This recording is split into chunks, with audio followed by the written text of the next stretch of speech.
नमस्कार, आँखी झ्यालमा तपाईँलाई स्वागत छ।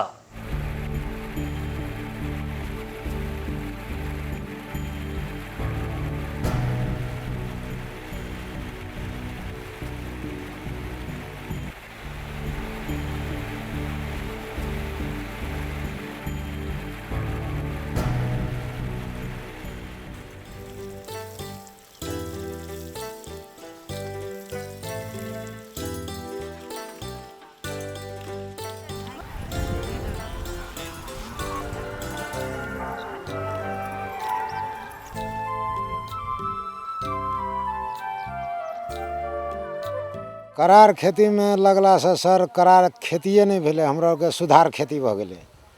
करार कहल नाम के चीज एकटा हमरा सबके जे हिसाब से मुसहर कहे छले जे सबके हर जोतबा हम ही सब छलिए।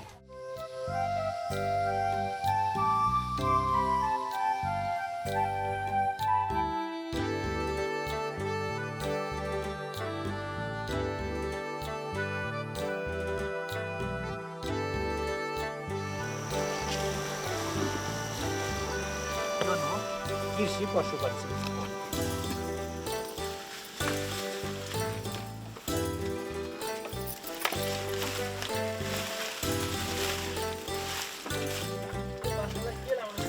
बिमा गऱ्यो भनेदेखि चाहिँ हामीलाई धेरै कुरामा सजिलो हुँदछ सर। हामी किन हिजो बिमा नगर्दा हामी खेती अलि हानिमै थियौँ। लगो त्यत्तिकै अब खाल्टा खनो गाडिदियो फ्याँकिदियो त्यत्तिकैमा हामीलाई दुःखै थियो। हामी किसानहरू धेरै दुःखी थियौँ।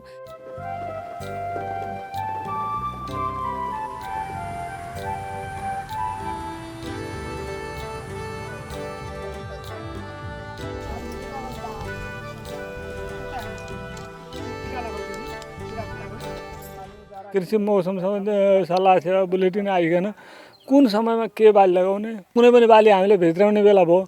भित्राउने बेलापछि अब मौसम कस्तो हुँदैछ त्यसको बारेमा पनि हामीले जानकारी हुने भयो।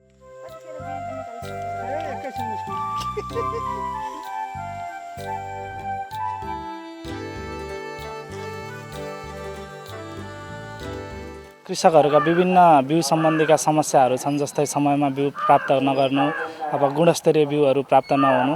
अब यस्ता समस्याहरूलाई निराकरण गर्नको लागि स्थानीय स्तरमै बिउहरू उत्पादन गरेर हुन्छ कि अथवा विभिन्न तरिकाले बिउको सहजता ल्याइदिएर कृषकहरूलाई चाहिँ बिउ उपलब्ध गराउनु रहेको छ।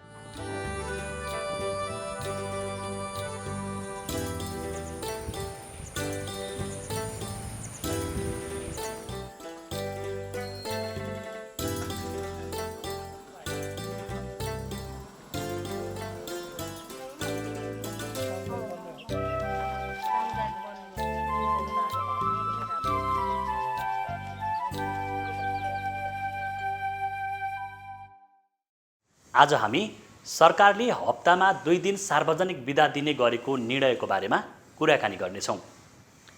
एकपटक लागू गरेर असफल भइसकेको हप्तामा 2 दिन शनिबार र आइतबार बिदा दिने प्रचलन नेपालमा पुनः सुरु भएको छ। इन्धन खपत कम गर्न, सरकारी खर्च घटाउन र पर्यटन प्रवर्धन गर्न भन्दै सरकारले जेठ 1 गतेदेखि देशभरि यो नियम कार्यान्वयनमा ल्याएको छ। दीपाञ्जली खड्काले तयार पारेको यो भिडियो सामग्री। नेपालमा पनि 2 दिन बिदा दिने प्रचलन पुनः सुरु भएको छ। विक्रम सम्वत 2079 जेठ 1 गतेदेखि लागू हुने गरी हप्तामा 2 दिन शनिबार र आइतबार सार्वजनिक बिदा दिने निर्णय गरिएको हो। मन्त्री परिषद बैठकले 2078 वैशाख 13 गते हप्तामा 2 दिन बिदा दिने निर्णय गरेको भए पनि हाल परीक्षणका रूपमा उक्त नियम लागू भइरहेको छ। सरकारले 2 दिने बिदाले सरकारी खर्च कटौती गर्ने भन्दै बिदा स्वीकृत गरेको हो। विशेष गरी पछिल्लो समय इन्धनमा भएको मूल्य वृद्धि, विदेशी मुद्राको सञ्चिति घट्नु लगायतका कारण मुलुकको अर्थतन्त्र सङ्कटग्रस्त हुन थालेको भन्दै सरकारले बिदाको सङ्ख्या बढाएको गृह मन्त्रालयको भनाइ छ। जहाँसम्म लाग्छ त्यो एटिच्युडको कुरो हो। सरकारी सेवा झन्झटिलो हुन्छ भन्ने कुरो चाहिँ जस्तो अहिलेको सन्दर्भमा जाँदाखेरि हाम्रा कर्मचारी साथीहरू पनि आइटी फ्रेन्डली भइसक्नु भएको छ। हामीले छिटो छरितो सेवा दिने भनेर चाहिँ हामीले भनि पनि राखेको अवस्था छ र छिटो छरितो सेवा कहाँ प्रवाह हुँदैन र अत्यावश्यक सेवावाला अफिसहरू कुन कुन हुन् भनेर हामीले आइडेन्टिफाई गरेछ। त्यो ठाउँमा हाम्रो अनुगमनको कमी हुनसक्छ। हामी अनुगमन गरेर सेवा प्रवाह सहज रूपमा गर्ने गर्छौँ।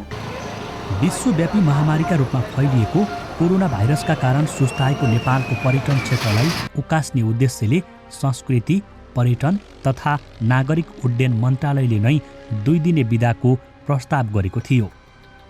यसका लागि पर्यटन मन्त्रालयले अध्ययन समिति नै गठन गरेको थियो। समितिले सरकारी र निजी क्षेत्रले साताको 2 दिन बिदा दिए करिब 70 देखि 80 लाख मानिसहरूले बिदा पाउने र त्यसको करिब 10% मानिस मात्रै एक दिन घुमफिरका लागि निस्कने अवस्था आयो भने करिब 7 देखि 8 लाख मानिस घर बाहिर निस्कने आकलन गरेको थियो। 2 दिने बिदाले पर्यटन प्रवर्धनमा सहयोग पुग्ने पर्यटन मन्त्रालय स्रोतको भनाइ छ। विशेष गरेर पछिल्लो समय सवारी साधनको चाप, इन्धनमा त्यसमा परेको प्रेसर, नेपालको पर्यटन क्षेत्रलाई प्रवर्धन गर्नुपर्ने कारण र अन्तर्राष्ट्रिय अभ्यासलाई समेत हेरेर पर्यटन मन्त्रालयले एउटा अध्ययन कार्यदल बनाएको थियो। त्यो अध्ययन कार्यदलले 2 दिन सातामा सार्वजनिक बिदा दिने प्रस्ताव गर्यो।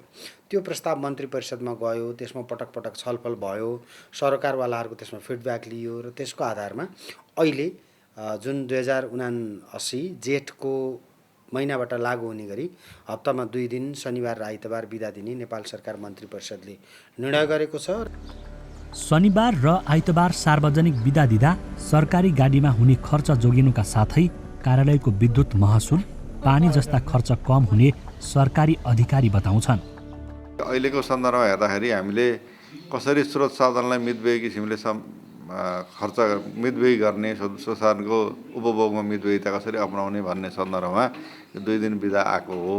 अब यसमा हाम्रो के छ भने गाडीहरू चल्छन्, बिजुली बत्तीहरू चल्छन्, हाम्रो विभिन्न सेवाहरूमा हामीले पैसा तिरिराख्नु परेको हुन्छ।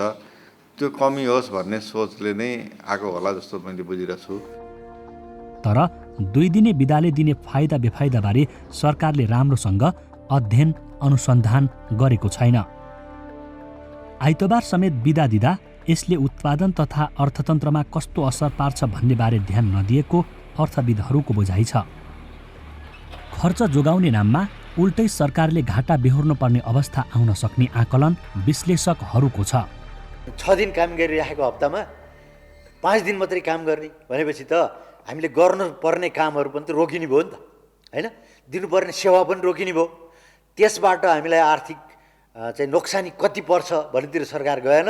तत्काल अहिले चाहिँ पेट्रोलको खपत घटाउनको निमित्त बिदा गर्ने भन्यो। त्यसो भएको हुनाले यो चाहिँ त्यति सान्दर्भिक र मुलुकको अर्थतन्त्रको लागि चाहिँ टेवा दिने किसिमको छ भन्ने मलाई लाग्दैन। उसो त सरकारले हप्तामा 2 दिन बिदा दिन सुरु गरेको नियम अधिकांश ठाउँमा लागू भइसकेको छ। तर कतिपय निजी शैक्षिक संस्थाहरूले हप्तामा 2 दिन बिदा दिने सरकारी निर्णयको विरोध गरिरहेका छन्।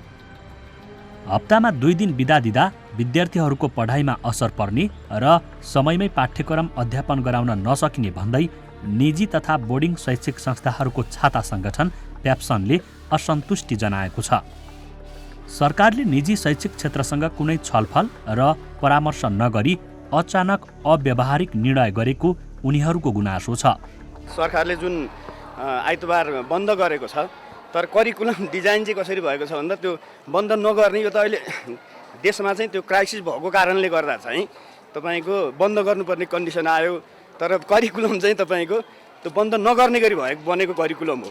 त्यस कारण हामीले चाहिँ के फलो गरिरहेछौँ भन्दा सरकारले गरेको जुन क्राइसिसको सिस्टमलाई पनि फलो गरिरहेछौँ र हाम्रो करिकुलमलाई पनि असर नगर्ने गरी, करिकुलम चाहिँ लाई असर नगर्ने गरी चाहिँ हामीले आइतबार पनि अनलाइन क्लास गरिरहेछौँ।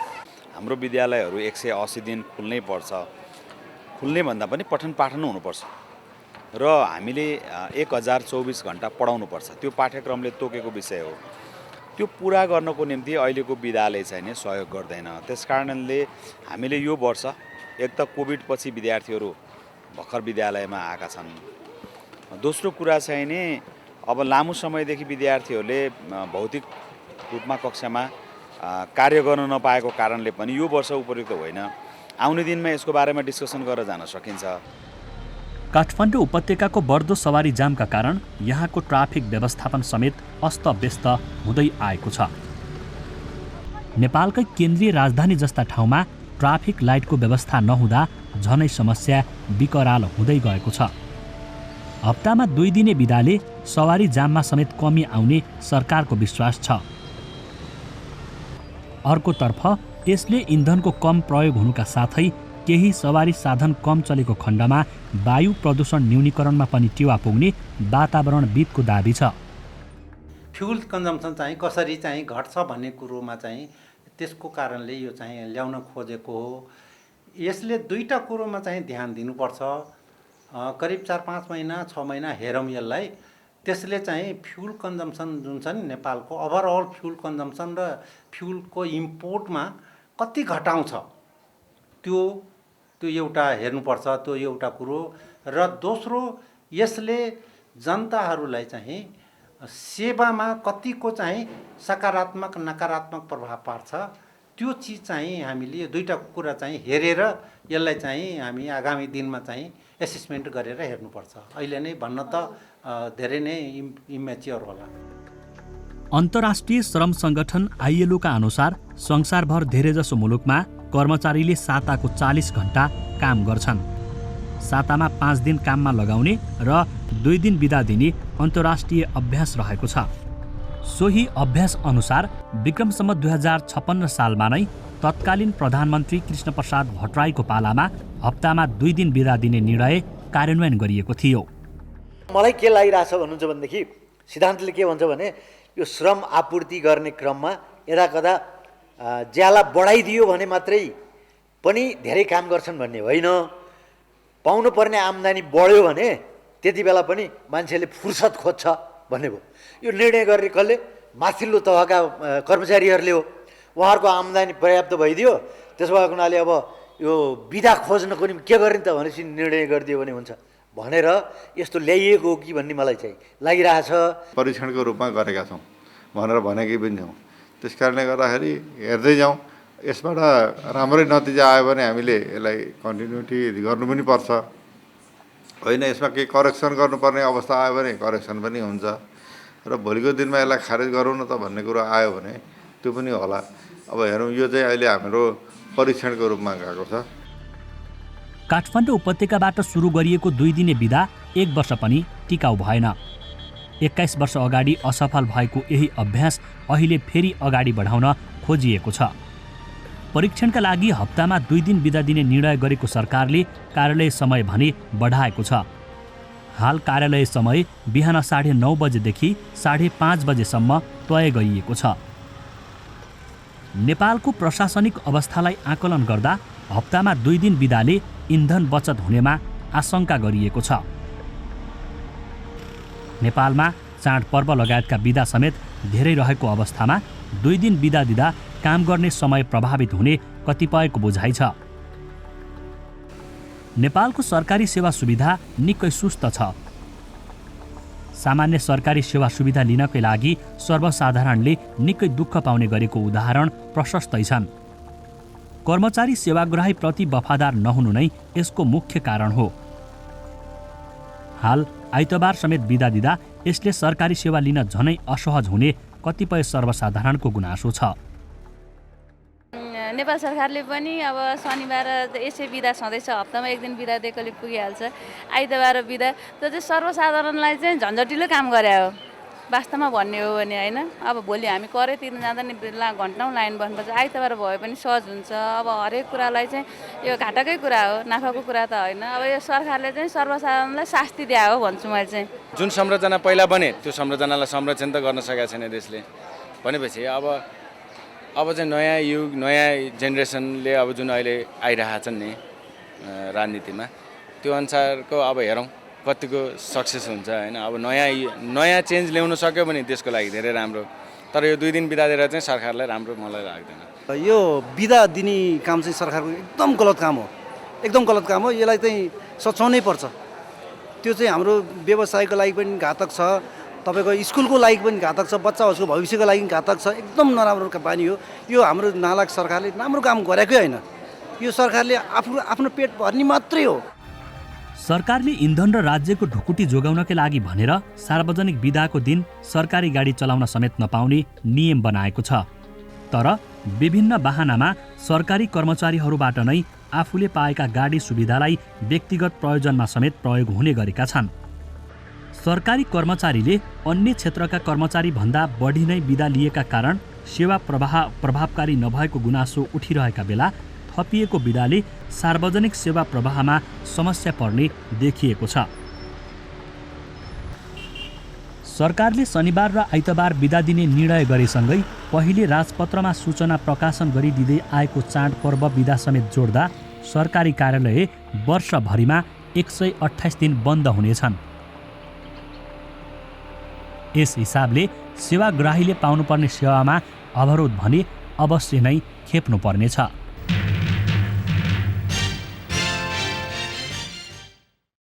आँखीझ्याल फेसबुक र युट्युबमा पनि हेर्न सकिन्छ। हाकाहाकीonline.com मा आँखीझ्याल हेरी यसै मार्फत सुझाव तथा प्रतिक्रिया पठाउन सकिन्छ। हवस् त आजको आँखीझ्याल यति नै। अर्को साता फेरि आउनेछौँ। नमस्कार।